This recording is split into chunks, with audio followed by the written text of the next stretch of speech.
Bom dia, alunos. Hoje nós vamos fazer alguns exercícios sobre dois importantes sistemas do corpo humano, o sistema digestório e o sistema circulatório, ok?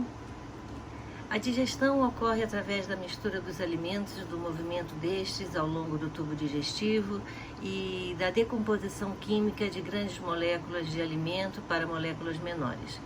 Considerando-se que o processo químico se diferencia para cada tipo de alimento, é correto afirmar que... Bem, vamos analisar as alternativas, começando da última para a primeira. Letra D. Os ácidos biliares produzidos no fígado atuam diretamente sobre as gorduras, permitindo a ação das enzimas gástricas, transformando-as em moléculas menores de ácidos graxos e glicerol. Bem, não é a letra D, porque realmente a bile é produzida no fígado e age sobre as gorduras.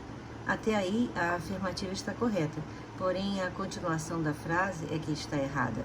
Isso é, a bile possibilita a ação das lipases, que são enzimas do suco pancreático e não do suco gástrico. E sim, com isso as lipases são transformadas em moléculas menores, os lipídios, em ácidos graxos e glicerol.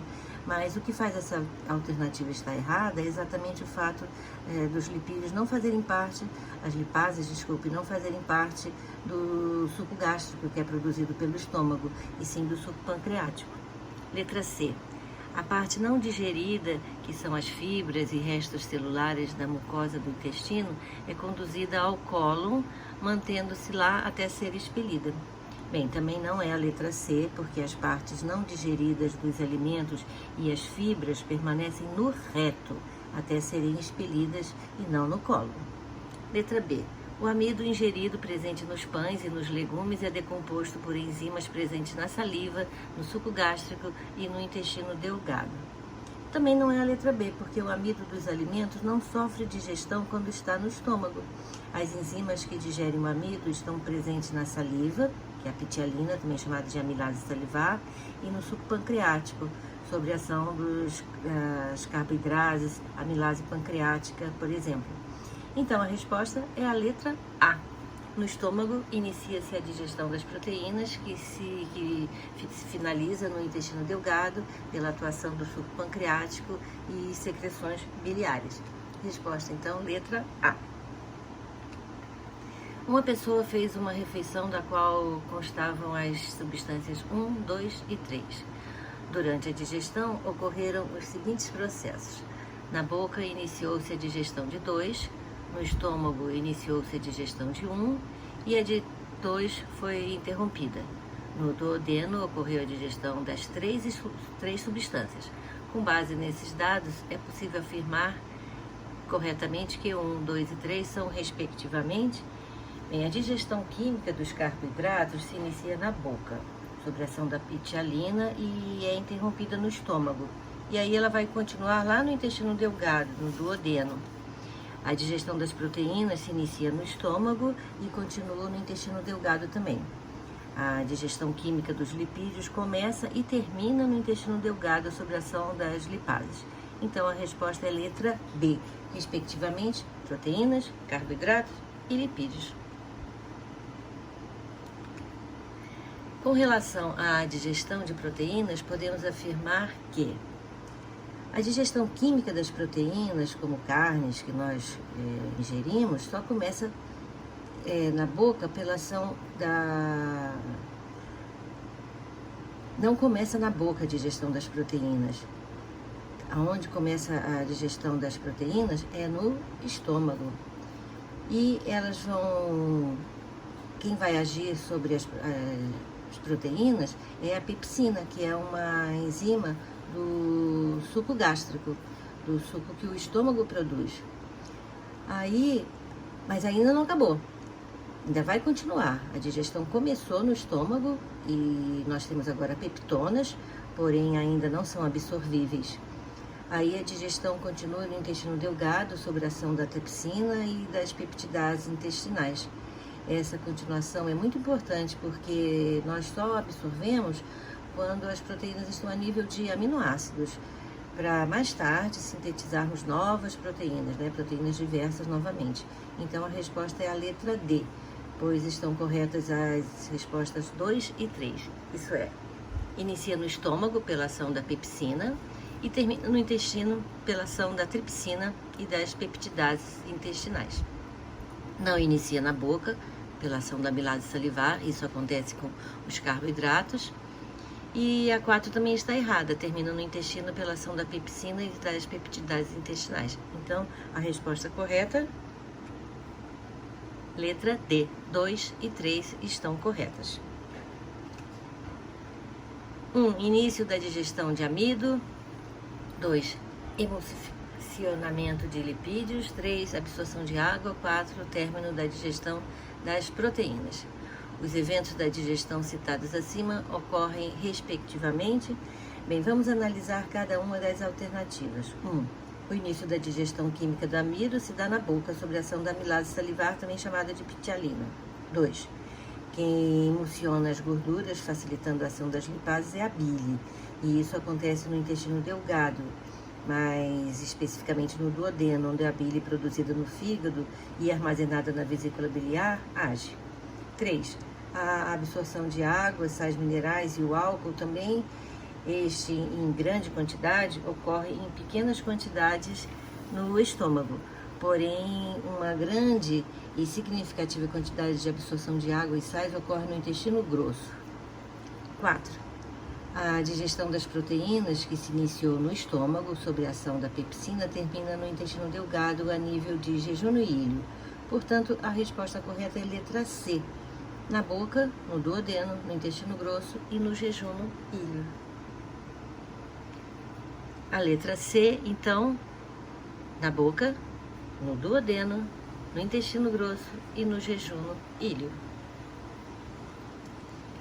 A ingestão de alimentos gordurosos estimula a contração da vesícula biliar. A bile liberada no... Bem, a bile é uma secreção que não contém enzimas digestivas. Ela é composta por diversas substâncias, sendo as principais água, sais biliares, colesterol e bilirrubina. Ela possui importantes funções, sendo essencial para a digestão e absorção de gorduras. A bile é produzida no fígado, armazenada na vesícula biliar e lançada através do ducto do colédoco no duodeno para emulsificar as gorduras, os lipídios, e possibilitar assim a sua digestão. Portanto, a resposta é letra C. Desculpe, letra E. O duodeno contém sais que facilitam a digestão dos lipídios. A bile, então, é liberada no duodeno e ela contém sais que facilitam a digestão dos lipídios. No processo digestório, as moléculas devem ser quebradas em moléculas mais simples para que possam ser absorvidas. Dentre elas, o amido é um carboidrato. Bem, vamos analisar cada uma das alternativas. Letra E não é a resposta certa, porque a digestão dos carboidratos não começa no estômago sob a ação do ácido clorídrico. Também não é a letra D, porque o fígado é uma glândula anexa à digestão e o alimento não passa por dentro desse órgão para ser digerido. Também não é a letra C. Novamente, nada disso acontece dentro do fígado. Também não é a letra B, porque aí se misturou a digestão dos carboidratos com a digestão dos lipídios e fez uma confusão. Então, a resposta correta é a letra A. Porque a digestão dos carboidratos se inicia na boca por ação da ptialina, que é também chamada amilase salivar.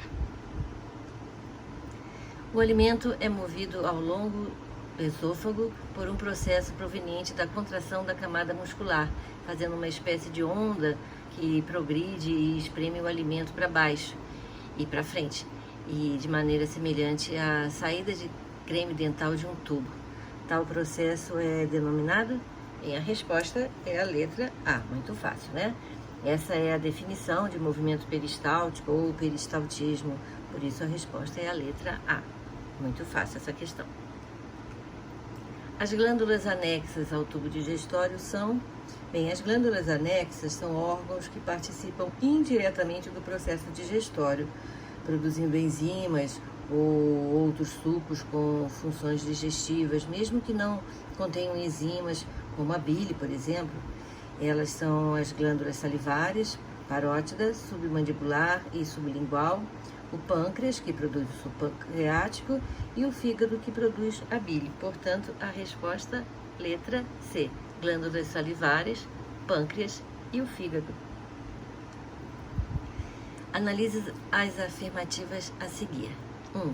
O sangue que vem de várias partes do corpo chega ao átrio direito por duas grandes veias cavas. 2.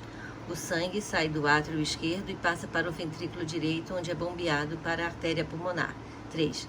O sangue que é oxigenado nos pulmões retorna ao coração pelas veias pulmonares que desembocam no átrio direito.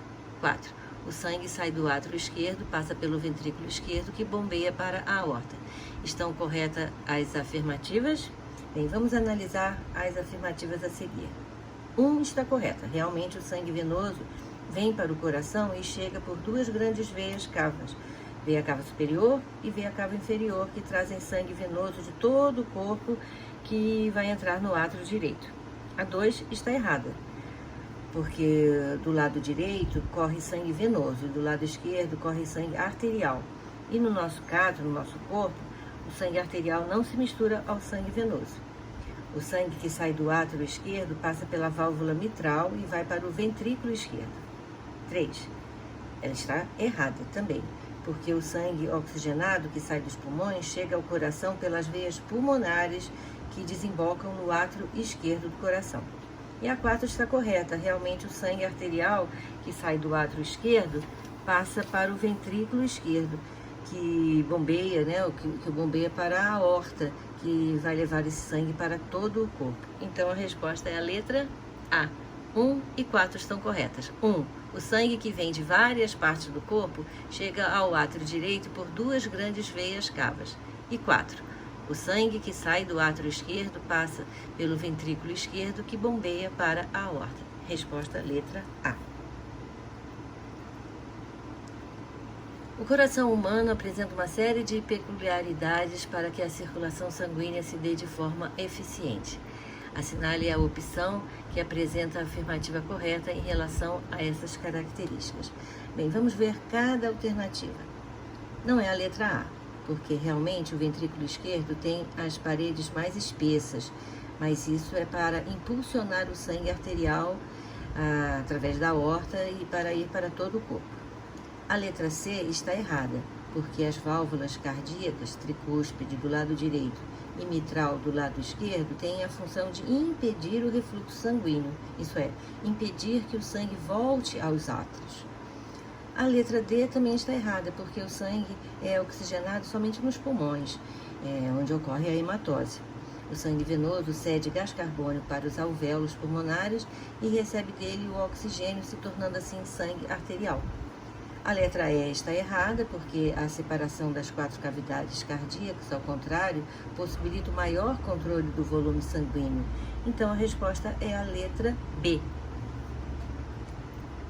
O sangue oxigenado nos pulmões entra no coração pela veia pulmonar e o sangue rico em gás carbônico entra nos pulmões pela artéria pulmonar. Resposta, letra B. Com relação à função de artérias e veias na circulação humana, analise a figura e as proposições a seguir. 1 é a artéria pulmonar, leva aos pulmões o sangue vindo do coração. 2, veias pulmonares trazem para o coração o sangue oxigenado nos pulmões. A artéria aorta 3 leva o sangue oxigenado a todas as partes do corpo. Veias cavas 4 trazem o sangue rico em gás carbônico do corpo ao coração. Bem, todas as afirmativas estão corretas. Então, a resposta é a letra A. Realmente, o 1 são as artérias pulmonares, que vão levar o sangue para os pulmões, para que aconteça a hematose. Número 2 são as veias pulmonares, que trazem sangue para o coração, o sangue oxigenado nos pulmões, depois que ocorreu a hematose. Número 3 é a artéria aorta, que vai levar sangue oxigenado para todas as partes do corpo. E por último, número 4 são as veias cavas, que trazem o sangue rico em gás carbônico, o sangue venoso do corpo todo para o coração. Então, a resposta, letra A. Todas as afirmativas estão corretas. A função do marca-passo, também chamado de nódulo sinoatrial no coração humano, o marca-passo, que é também chamado de nódulo sinoatrial, tem a função de controlar o ritmo cardíaco. É um aglomerado de células musculares especializadas, localizado perto da junção entre o ato direito e a veia cava superior. A cada segundo, aproximadamente, suas células emitem um sinal elétrico que se propaga diretamente para a musculatura dos átrios e assim provoca a sístole cardíaca. Portanto, a resposta é a letra C. Ele funciona como um marca-passo, controlando a ritmicidade cardíaca, o ritmo cardíaco. O coração é o órgão responsável por bombear sangue para todo o corpo. Para isso, os movimentos de sístole e diástole, 2 movimentos primordiais no ciclo cardíaco, realizam respectivamente. A sístole é a contração das cavidades cardíacas e o relaxamento é a diástole. Quando a cavidade cardíaca entra em sístole, manda o sangue para outra cavidade através das válvulas ou através de artérias, no caso das artérias pulmonares, para o pulmão. No caso da aorta, para todo o corpo. Então, a resposta é a letra C. Então, eles realizam a contração, bombeando sangue para o corpo, e relaxamento, enchendo-se de sangue. Quando a cavidade cardíaca está em sístole, ela empurra o sangue para fora dela, ou através de uma artéria, ou para o ventrículo. E quando ele está em diástole, ele recebe o sangue, ele está relaxado, ele recebe o sangue que vem através de veias. Resposta, então, letra C. Observe a imagem abaixo e identifique que cavidades são responsáveis, respectivamente, pela entrada e saída de sangue no coração. Bem, as cavidades cardíacas são os átrios e os ventrículos. Válvulas são estruturas que impedem o refluxo sanguíneo e veias são vasos sanguíneos. Então, por motivos óbvios, a resposta correta é a letra D. Átrios e ventrículos são os nomes das cavidades. Átrios são as cavidades superiores e os ventrículos são as cavidades inferiores. Veja aqui no desenho, ressaltando que o ventrículo esquerdo é mais espesso porque ele é responsável por bombear o sangue através da artéria aorta, né, saindo por aqui, ó, para todo o corpo, levando sangue oxigenado. Então, até a próxima.